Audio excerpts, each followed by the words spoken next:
Saurabh sir, mathematics faculty at CSP. आज हम लोग प्रॉपर्टीज ऑफ एनएपी पे डिस्कशन करेंगे बच्चों, जो कि बहुत यूजफुल है जेई के पर्पज से। जे के एग्जाम में बहुत आता है प्रॉपर्टीज ऑफ एनएपी। बच्चों देखो क्या है properties of an AP. Properties पढ़ेंगे पूरा का पूरा, एपी का क्या प्रॉपर्टीज होता है ढंग से देखिएगा। सबसे पहला प्रॉपर्टीज हम लिखेंगे, आसान है, if A B C are in an AP. अगर ए बी सी किस में रहेगा बच्चों? एपी में रहेगा। तो बहुत अच्छे से देखो, अगर ए बी सी एपी में है, अगर ए बी सी किस में है बच्चों? एपी में, तो बी में से ए को घटाएंगे और सी में से बी को घटाएंगे। ये तो आपका जनरल बात है कि सर अगर ए बी सी एपी में है तो ए में से कोई भी common difference just previous term, difference between any term to its just previous term always constant होता है। तो B में से आप A को सब्ट्रैक्शन कीजिए, C में से B को, और इधर से आ जाएगा 2B is equal to A plus C। तो हम लोग कैसे इसको याद रखेंगे? मिडिल का डबल, अगल बगल का सम। मतलब अगर आज के बाद ABC AP में रहेगा तो मिडिल का डबल, आजू बाजू का सम, मतलब अगल बगल का सम हो जाएगा। दूसरा प्रॉपर्टीज ये बहुत आसान है। सेकेंड प्रॉपर्टीज बड़ा मजेदार है। सेकेंड प्रॉपर्टीज क्या है बच्चों? देखो, in an AP, in an AP the sum of, या डायरेक्ट लिखते हैं sum of equidistant term. In an AP sum of equidistant term from beginning and last, from beginning and last always constant या equal, जो ही बोलो। In an AP sum of equidistant term from beginning and last always equal. क्या बोल रहा है बच्चों यहां से? इसको हम पहले प्रूव करेंगे। आपका एपी यही होता है, a plus d, a plus 2d dash dash dash, और यहां होता है एल, एल के पीछे होता है एल माइनस डी, और इसके पीछे होता है एल माइनस 2d। अगर ये एपी है, ये तो आपको दिख ही रहा है कि ए है, फिर ए प्लस डी है, ए प्लस 2d है, डैश डैश डैश, ए प्लस 3d डैश डैश जाएगा, लास्ट में एल एल। अब देखो जोड़ते हैं, इधर से पहला, इधर से फर्स्ट और पीछे से भी फर्स्ट। अगर आप लोग इतना बुद्धि होगा, इतना दिमाग होना चाहिए कि इधर से फर्स्ट टर्म पकड़ रहे हैं, पीछे से भी फर्स्ट टर्म पकड़ रहे हैं, दोनों को ऐड कीजिए तो आपको ए प्लस एल आएगा। और इधर से सेकेंड और उधर से सेकेंड पकड़िए। इधर से सेकेंड अगर पकड़िएगा तो ए प्लस डी, और इधर से लास्ट में सेकेंड पकड़िएगा। दोनों तरफ से इक्वी डिस्टेंस, इक्वी डिस्टेंस का मतलब होता है जितना दूरी इधर से लेंगे उतना ही दूरी पीछे से लेना है। तो आप इधर से ए प्लस डी लिए, उधर से भी दूसरा दूरी एल माइनस डी, दोनों को जोड़िए ए प्लस एल, और इधर से भी आप लीजिए, इधर से तीसरा, इधर से पीछे से तीसरा, मतलब दैट इज इक्वी डिस्टेंस। तो equi distance from beginning and last का जो सम होता है वो ऑलवेज कांस्टेंट होता है, और वो भी किसके बराबर होता है? First plus last. First plus किसके बराबर होता है? लास्ट के बराबर। कब? जब इक्वी डिस्टेंस टर्म लेंगे बिगिनिंग से और लास्ट से। इसको बहुत अच्छे से एग्जांपल में समझाएंगे फिर से। 1 3 5 7 9 11 ये एपी में है, पूरा दुनिया को दिख रहा है कि 1 3 5 7 9 11 एपी में है। तो ये 1 के साथ आप 11 पकड़िए तो 14 आएगा। फिर आप क्या कीजिए, 3 के साथ, सही जा रहा है ना, 1 3 5 नहीं, 1 के साथ 11 जोड़ेगा 14 नहीं होगा, 12 होगा। और 3 के साथ 9 ऐड करिए, ये भी 12 होगा। और 5 के साथ 7 ऐड कीजिए, ये भी 12 होगा। तो इस एग्जाम्पल में बच्चों आप लोगों का क्लियर हो गया कि sum of equidistant term from beginning and last always equal होता है, और वो भी किसके? फर्स्ट और लास्ट के बराबर। एक एग्जाम्पल थोड़ा बेहतरीन टाइप का देते हैं, 1 4 7 10 13। इस बार डिफरेंस कितना का दे दिए? 3 का। तो एपी है। अब देखो बच्चों, यहां से 1 में 3 13 जोड़ो तो 14 आएगा। जो भी पिछले बार गलती लिख दी इस बार सही कर दी। और 4 के साथ, अब देखो बच्चों क्या हो रहा है, 4 के साथ अगर तुम 10 जोड़ोगे तो ये भी तुम्हारा 14 होगा, और 1 के साथ 13 ऐड किए तो ये भी 14 हुआ। लेकिन एक लफड़ा दिख रहा होगा, यहां बीच में आपका 7 आ गया। तो 7 देखिए इधर से भी तीसरा दूरी पे है, इधर से भी तीसरा दूरी पे, मतलब बीच में टकरा गया। और बीच में टकरा गया 7, तो कुछ बच्चा कहेगा सर 7 का जोड़ा तो लग ही नहीं रहा। नहीं, 7 का जोड़ा लग रहा है। वो कैसे जोड़ा लग रहा है बच्चों? इधर से भी तीसरा, उधर से भी तीसरा। तो उसको हम लोग क्या बोले थे? डबल करेंगे, या ऐसा बोल सकते हैं कि सर इधर से भी 7 और उधर से भी 7 तो 14 हो जाएगा। इधर से भी 7, इधर से भी 7, तो 7 प्लस 7 14 हो जाएगा। और मिडिल का डबल, मतलब जिसका जोड़ा बीच वाले के नहीं लगे उसको डबल कर दीजिए तो 14 आ गया। बहुत अच्छा प्रॉपर्टीज है ये। मतलब आप आंख बंद करके बोल सकते हैं कि अगर A B C D F अगर एपी में, मान के चलो, है कि नहीं है हमको नहीं पता, मान के चलो अगर A B C D F AP में है तो बच्चों यहां से क्या करो, इधर से पहला इधर से पहला तो ए प्लस एफ, इधर से दूसरा पकड़ोगे तो बी प्लस, नहीं इधर से यहां आएगा बी प्लस ई, और ये इधर से फर्स्ट, इधर से भी फर्स्ट, और इधर से सेकेंड, और अगला हो जाएगा सी प्लस डी। मतलब sum of equidistant term from beginning and last जो होता है वो ऑलवेज कांस्टेंट होता है और वो बराबर होता है फर्स्ट और लास्ट के। और जिस आदमी का आपको जोड़ा नहीं लग पाएगा, ए बी सी डी ई मान लेते हैं एपी में है, तो इधर से ए इधर से ई और इधर से बी इधर से डी बराबर होगा। और सी का जब बात आता है, इधर से भी सी तीसरा है और इधर से भी सी क्या है, तीसरा है, तो आप लिख सकते हैं सी प्लस सी, लेकिन हम लोग डायरेक्ट लिख देंगे डबल, जिसका जोड़ा बीच वाले का नहीं लगेगा डबल। इस पे जेई वाले क्वेश्चंस घुमा फिरा के हर बार देते रहता है बच्चों। देखो क्वेश्चंस क्या है, if A1 A2 A3 dash dash dash A24 are in an AP, ये दिया रहा है कि A1 A2 A3 A24 AP में है और आपको वहां पे कुछ कंडीशन दे देगा, जैसे हम लिख रहे हैं such that A1 plus A5 plus A9, समझ रहे हैं बच्चों। फिर A9 के बाद हम आपको दे देते हैं A16, फिर दे देते हैं A20, फिर दे देते हैं A24 इज इक्वल टू मानिए 225। Then find summation R is equal to 1 से 24 AR।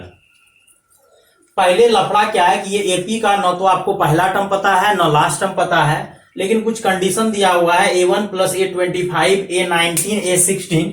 अगर इस क्वेश्चन को आप बच्चों घुमा के देख रहे होगे तो 225 दिया है, और जिसका समेशन निकालने के लिए बोल रहा है वो समेशन में अगर आप दिमाग थोड़ा सा लगाओगे, एक्चुअली ये A1 से लेके A24 तक जा रहा है, मतलब सीधा तुम बोलो S24 निकालने बोल रहा है, मतलब एपी का टोटल क्या निकालने बोल रहा है बच्चों, सम निकालने बोल रहा है। तो वो आप आसानी से बना सकते हैं, इसमें कोई बड़ा बात नहीं है। अब यहाँ पे लफड़ा है कि आपका एपी का तो निकाल सकते हैं, लेकिन कुछ कंडीशन नहीं दिया है। एक टेक्निक बताते हैं, A1 से लेके ये A24 तक गया, तो अगर A1 से लेके A24 तक गया तो A1 मतलब पहला टर्म, A24 मतलब 24वां टर्म, और 1 और 24 को ऐड कर दीजिए, मन 1 और 24 को ऐड कर दीजिए तो कितना हो जाएगा 25, और 1 और 24 को जब आप ऐड किए तो वो 25 हो गया। ये टेक्निक है। अब तुम क्या करो, जितना भी जोड़ा लगाओगे सब में तुम 25 पुराने का कोशिश करो, जितना भी जोड़ा लगाओ सब में तुम क्या करो 25 पूरा, जहां से पुराना है लेकिन 25 पुराओ। जब तक 25 नहीं पूरेगा तो क्वेश्चंस को छोड़ना नहीं है, पुराओ 25। तो यहां से दिख रहा होगा A1 और वहां से दिख रहा होगा, ये टेक्निक है, इसको आप अपना सकते हैं जेईई एग्जाम में, कि आपका यहाँ पे A1 है, फिर A2 है, A24 है। यहां पे मन ही मन सोचिए ये पहला पोजीशन है या 24वां पोजीशन, दोनों पोजीशन को जोड़ दो। जब दोनों पोजीशन को ऐड करोगे तो 25 आएगा, मतलब यहाँ पे 2 है तो यहाँ पे 23 पोजीशन है, दोनों पोजीशन को जोड़ो, हम पोजीशन जोड़ रहे हैं तो मतलब हमको दोनों पोजीशन को जोड़ के पोजीशन कितना पुराना है बच्चों, 25 पुराना है। तो पुराओ यहाँ पे डायरेक्ट हम सॉल्यूशन पे ही आएंगे। तो क्या करेंगे, A1 के साथ किसको पकड़ो, A24 को, A1 के साथ A24 पकड़ो, फिर A5 है, सब नहीं दिया रहेगा, कुछ एक टर्म दिया रहेगा।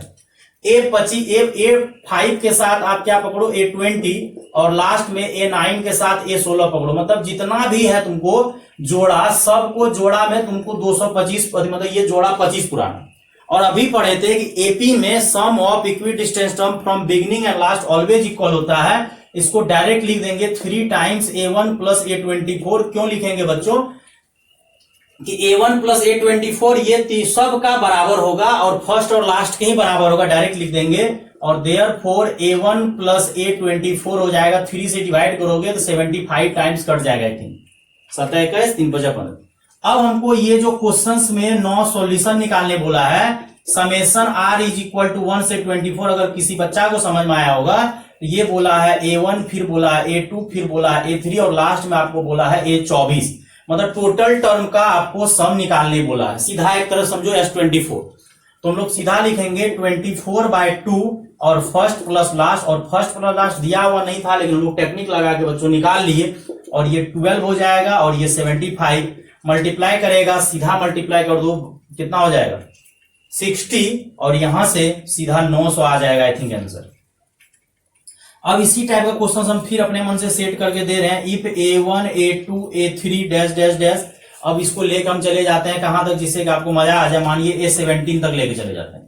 R in an AP, इस बार हम in an AP A1 A2 A3 dash dash dash A17 बच्चों दे दिए, आपको AP में है, और सच दैट कुछ कंडीशन तो देना पड़ेगा तब जाके ये क्वेश्चन जेईई के एग्जाम के लिए परफेक्ट होता है। ये सब जेईई के एग्जाम में पूछा जाता है, बेहिचक पूछता है, हर साल पूछता है। Such that A1 plus A6 plus, और इधर हम सेटिंग करते जा रहे हैं, और यहां पे दे देते हैं इस बार 200 दे देते हैं, कोई बड़ा बात नहीं है। A9 प्लस A12, ठीक, ये आपको दे दिए। A1 plus A6 plus A9 plus A12 plus A17। अब एक टेक्निक जो अभी हम बताए, वो टेक्निक हमेशा तुमको अप्लाई करना है। टेक्निक अगर अप्लाई नहीं करोगे फिर जेईई समय प्रॉब्लम हो जाए। और क्वेश्चन ज्यादा ट्राई नहीं करना है, यही सब टाइप का क्वेश्चंस को घुमा के ट्राई करना, एक ही बुक लगाना है, ज्यादा बुक नहीं लगाना। और 1 और 17, 1 प्लस 17 को ऐड कर लो, मतलब पोजीशन पता चल जाएगा। तो हमको पता चला पोजीशन कि जितना भी पोजीशन है बच्चों सब में तुमको 18 पुराना है। तो ये जो तुम्हारा क्वेश्चंस में दिया हुआ है, अकॉर्डिंग टू क्वेश्चन जो बच्चों दिया हुआ है, A1 plus A6 plus A9 plus क्या दिया हुआ बच्चों, A9 प्लस A कितना दिया है 12, अब plus A17 is equal to 200 दे दिए। तो ये A1 के साथ आप A17 को पकड़ो, A1 प्लस A17 हो जाएगा, अगला A6 प्लस A12 हो जाएगा, अगला A9 को रहने दो। अब मजा आएगा ये क्वेश्चन में, A9 का जोड़ा नहीं लग पाए। तो कुछ एक बच्चा क्या गलती करता है कि सर अगर ये x है ये x है तो इसको 2x लिख देता है, नहीं लिखना है 2x, उसका जोड़ा नहीं लग पाया, वो अकेले दिया है। जबकि हमको जोड़ा में चाहिए तो इसको क्या कीजिए 2A9 डिवाइडेड बाय 2 करना पड़ेगा, क्योंकि A9 अकेला है और हमको वो जो नहीं लगता उसका डबल, मतलब 9 जुड़ेगा, A9 प्लस A9 तब पोजीशन का सम 18 आएगा। तो यहां से हम लोग क्या करेंगे बच्चों, 2 से मल्टीप्लाई 2 से डिवाइड। अगर ये x है ये x है तो ये जो है आपका ये टोटल ये x बाय 2 हो जाएगा। कुछ बच्चा कहेगा सर 2x हो जाएगा, नहीं, आपको ये A1 plus A17 A9 plus A9, तो आपको यहाँ पे A9 को 2 बार लिखना पड़ेगा और डिवाइडेड बाय 2 करना पड़ेगा। इसीलिए करना पड़ेगा बच्चों क्योंकि टोटल पोजीशन का सम 18 होना चाहिए। तो 9 प्लस 9 18 होगा, दुगुना हो गया, आपको 2 से बेटा डिवाइड करना पड़ेगा। और यहाँ पे बेटा सब गलती कर देता है, यहाँ पे 2x लिख देता है, फ्लॉप हो जाता है। 2x नहीं x बाय 2 हो जाएगा, क्योंकि आप उसके जगह डबल कर रहे हैं, x बाय 2 हो जाएगा और ये टोटल हो जाएगा आपका, जोड़िएगा तो 5x हो जाएगा बच्चों। क्यों, x प्लस x 2x और यहाँ हाफ 5x बाय 2। कट करोगे तो x का वैल्यू आ जाएगा, इसको कट करोगे कितना बार कट होगा 40 बार, तो x बराबर 80 हो जाएगा। और इस बार आपका शायद क्वेश्चन कुछ नहीं लिखे हैं, मान के चलिए वही क्वेश्चन अगर आपको दे दिया summation r is equal to 1 से 17 AR, तो इसका मतलब हो जाएगा A1 plus A2 plus A17 तक, तो टोटल हो जाएगा 17 by 2 A1 plus A17 first plus. इसी फर्स्ट प्लस लास्ट को बच्चों हम लोग 80 हो गया था, सम निकल गया था, क्योंकि उसको x हम लोग माने थे 80 और यहां से 4 बार में कट जाएगा 40 और यहां से आंसर आ जाएगा 680। इस टाइप का क्वेश्चन आपको जब जेईई एग्जाम में आता है तो घबराने का बिल्कुल जरूरत नहीं है। ये प्रॉपर्टीज पे क्लियर बन जाएगा। कौन सा प्रॉपर्टीज कि इक्वी डिस्टेंस का सम जो होता है वो बेटा हमेशा क्या होता है, बराबर होता है। और उस कंसेप्ट पे दोनों टाइप का करा दिए। यहां जोड़ा सबका लग गया था, पेयर नहीं लग पाया तो उसको डबल कर देना है, 2 से डिवाइड। तो बच्चा लोग यहाँ पे उल्टा ही 2x लिख देता है, जबकि वहां x बाय 2 लिखना है, क्योंकि आप उसको क्या किए, डिवाइड और मल्टीप्लाई के डबल आप किए थे, डबल दिया नहीं था, x बाय 2 हो जाएगा। तो ये आपका मेथड ऑफ डिफरेंस, मतलब ये जो प्रॉपर्टीज था कि sum of equidistant term from beginning and last जो होता है वो ऑलवेज क्या होता है, इक्वल होता है। और भी हम प्रॉपर्टीज एपी का पहले बता चुके हैं कि एपी का nth टर्म लीनियर होता है, सम क्वाड्रेटिक होता है। इस तरह से ये क्वेश्चंस को आप लगाइएगा, बहुत आसान ही क्वेश्चंस है। ठीक।